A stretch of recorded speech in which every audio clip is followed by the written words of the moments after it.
So I really like Hamilton watches, but it wasn't until I actually dived into their catalogue of watches and started to see what they actually had to offer that I realised I actually love Hamilton watches.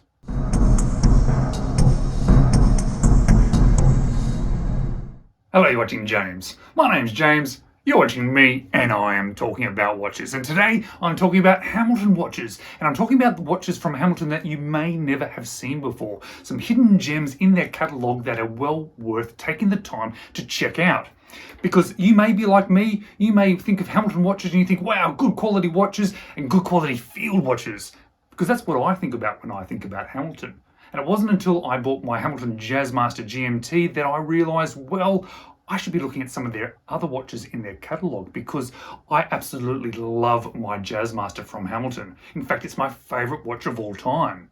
And it wasn't a field watch. I then experienced a couple of field watches from Hamilton and they were really nice, but for some reason I didn't really connect with them. And that's why I wanted to look at some of their other watches they had to offer. And that's why I bought some other watches that they had to offer, like this one here, one of the ones I'm going to show you today. Because it's worthwhile taking a deep dive into Hamilton to see some of their more interesting offerings and possibly some watches that you may want to buy. Now, some of these ones I am going to leave affiliate links for because they are sold by some people that I'm affiliated with. However, realistically, this episode is more about me just pointing out some interesting watches to you guys to see that you may not have seen before. And let's start with my latest purchase from Hamilton, this Hamilton Railway watch. This for me is the perfect field watch. But it's not a field watch, it's a railway watch. It doesn't have certain attributes about it making it a field watch. It is not even in the field watch range, so it's not a field watch. But for me, it feels like a dressy version of a field watch. So I'm going to put some images of this watch on screen now while I talk about it. This one here is actually under the American Classic range. It comes in multiple variations. There's a black, and then there's this one which I bought, which is the silver dial. This one here is particularly called the H40555-781. And the reason I really liked it is because of a few different reasons. As I said, I think this is like a dressy version of a field watch. This has the things about it that I didn't really connect with the field watches from Hamilton. It also has a size and dimensions that fit me perfectly and what I was hoping to get from their field watch. Because this one here is a 40mm case diameter, which is fantastic. It is perfect for me. It also comes featuring the H10 automatic movement with that 80 hours of power reserve, which is fantastic. The RRP for this one, however, is $1,475, which is a huge amount of money, but that is the RRP from Hamilton themselves. That's in Australian dollars. Don't buy it from there if you're interested in this one. Buy it from ashford.com or another grey market dealer, because I bought mine for 640 Australian dollars, a much better price. The second one that I want to bring to your attention is one that I've not had hands-on experience, but I'm going to stick an image up here. Use my book to give myself a little bit of access to information. This is from their Car Key Aviation range. This one's the Pioneer Mechanical Chrono, the H7640953. Again, a 40mm case diameter, which really suits me well, and I think it suits a lot of people well. 22mm lug widths, 100 meters of water resistance. This has that real vintage military type design with our two subdials, that sort of look to it. It's obviously sort of harping back to some of their earlier sort of watches from their sort of start of their career when they were making watches. Contains the caliber H15-SI with 60 hours of power reserve. RRP $3,275. Obviously, being a mechanical chrono, it is going to be a little bit more expensive, but don't pay that much because, again, you can get it cheaper. The cheapest I found was actually on Joma Shop for $2,100.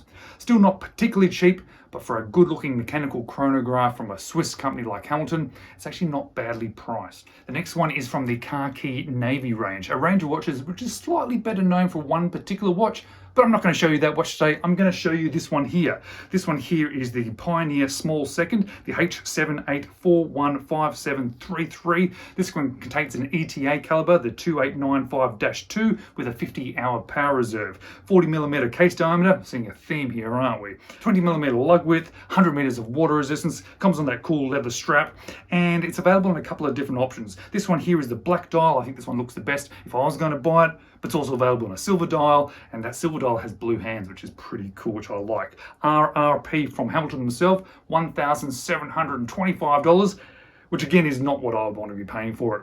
But you don't have to pay for that because it's available for $900, or at least that was the best price I was able to find online for this one. Now, you may well be aware of the line of watches that the next one I'm going to show you is, but this is a bit of a different one within that lineup. This is from the Ventura range. Ventura range is sort of well known as being the watch that Elvis wore. You've probably seen pictures and images, and when people talk about this range within Hamilton, they tend to talk about Elvis's connection, and they still release watches that are in that sort of size, those dimensions that sort of hark back to that era, but they do some modern interpretations. This one here is the Elvis 80 Auto. Obviously, they're playing on that Elvis reference there, the H24505311. And this is like a Ventura on steroids because it is a bit of a bigger version. This one here has a bigger case, but it still has a pretty good lug width, which makes it a little bit more wearable. It contains the H10 caliber, which is the same one that's in this one here, with 80 hours of power reserve. 450 meters of water resistance. I like this white dial. I think that looks actually kind of cool, but it also comes in a black dial. Now, not a particularly cheap watch, $2,425. Again, we're talking about a little bit of money, but that's the full RRP from Hamilton themselves. But I found it cheapest on at German Shop, being $1,500. Now, I've spoken endlessly about my Jazzmaster Traveler 2 GMT from the Jazzmaster range, and that was the watch that I would definitely pick if I was going to pick one from the range. However, it's a little bit boring talking about the same watch over and over again, so I've dived a little bit deeper because the Jazzmaster range is rather interesting because it has a lot of different variations of watches and some really interesting ones. So interesting that this one is in the Jazzmaster range. This one's completely different, a little bit bonkers, but I actually kind of like it. Because if you want something really interesting but certainly well made, this one could be it. This one here is the Jazzmaster Regulator Cinema, the H42605731, and it's very unique. And it is obviously going to hark back to cinema. They're trying to have that cinema reference to it. If you flip the watch around, you'll actually see that film on the back. It's very much a sort of a tribute to their cinema watches or watches that they've put into the cinema. This one has a case diameter of 42 millimeters, 22 millimeter lug width, contains the H12 movement, which has a 50-hour power reserve.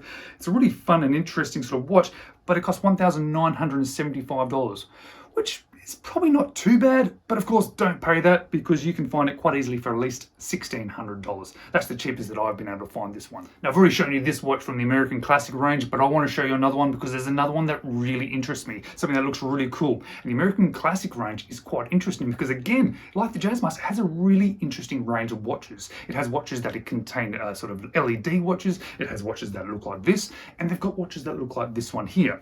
This one here is the Bolton Mechanical, the H13519711. Has a very Art Deco sort of rectangle look, and I quite like those rectangle watches. I think they look quite cool. I'd really like to have one in my collection, and to be honest, if I'm going to get one, it's probably going to be this one. This one here, the diameter is 34.5 by 38 millimeters. Being a rectangle, those dimensions do sit a little bit differently on wrist. Contains the H50 movement with an 80-hour power reserve. Recommended retail is 1,400 Australian dollars. But again, don't pay that because I found it on German Shop for $1,000. $1,000 is actually not a bad price for this one. We're talking about a Hamilton watch, Swiss made, talking about an interesting case shape, something that is sort of a bit hard to find at reasonable prices, at reasonable qualities, mechanical, and it looks great. I really like it. So what do you think of those watches? Do you think they're really cool? I think we're going to make this a bit of a series. I'm going to pick different watch brands, do a bit of a deep dive, find some interesting watches that possibly haven't been thought about before. But if you're interested in some more of my videos, I'll leave some links here. Check out those next.